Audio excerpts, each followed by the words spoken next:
Hello, this is Nathaniel Gage, and this is my mock grant proposal for this week's discussion board post. Grant I am suggesting would be used for the preservation of historic military motor vehicles, more specifically motorcycles. This appeal would be sent to the Institute of Museum and Library Services, who could then place these preserved vehicles into the care of trusted libraries, or more likely, museums. These museums or libraries would care for the historic vehicles and present them in a way that is historically accurate and represents their importance to American military history and as well as world military history in general. Motorcycles have been used for military purposes as far back as 1913, and they were used during both world wars.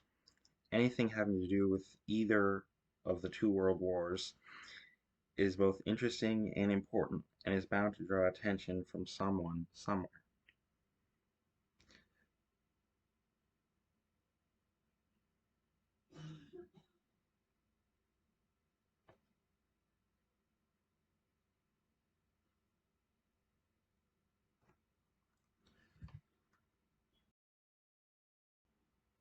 Securing military motorcycles may be difficult, but it should not be impossible. According to Lisa Gregory, the Army began using motorcycles as early as 1913, and in 1916, the Harley-Davidson Motorcycle Company product became the vehicle of choice for General John J. Pershing's pursuit of Pancho Villa. In 1917, roughly one-third of all Harley-Davidson motorcycles produced were sold to the U.S. military. Clearly, motorcycles have a long and interesting past in the military. The first steps in securing a grant for this project would include preliminary research into the topic.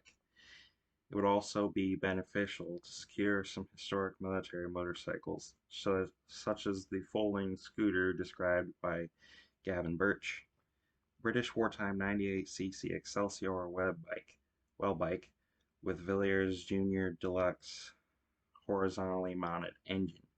The British paratroopers folding scooter was designed to fit in a 15-inch diameter D-shaped drop container for special operations executive agents in the early war years. As the SOE agent descended by parachute into occupied territories, the concept was that he or she was accompanied by the container dropped simultaneously delivering the well bike. Pointing out the unique history and uses of military motorcycles should make this project more enticing. A cover letter will need to be developed, as well as a summary of the project's purpose and a plan for its continued operation. A budget will also be necessary so it can be submitted for approval. The grant proposal will need to contain a summary, statement of need, statement of goals, a timeline, a budget, and staff and organizational information. All of this will need to be developed after further research into the topic has been done.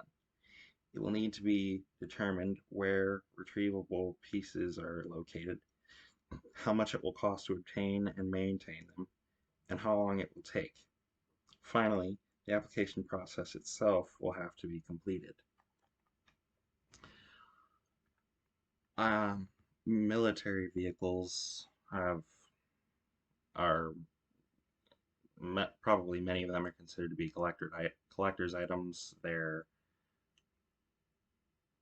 I would imagine, taken very good care of. There are most likely already some military motorcycles in museums in the US and around the world, but it would be beneficial to locate as many of them and congregate them as many as possible in one place, perhaps a sort of military motor vehicle museum.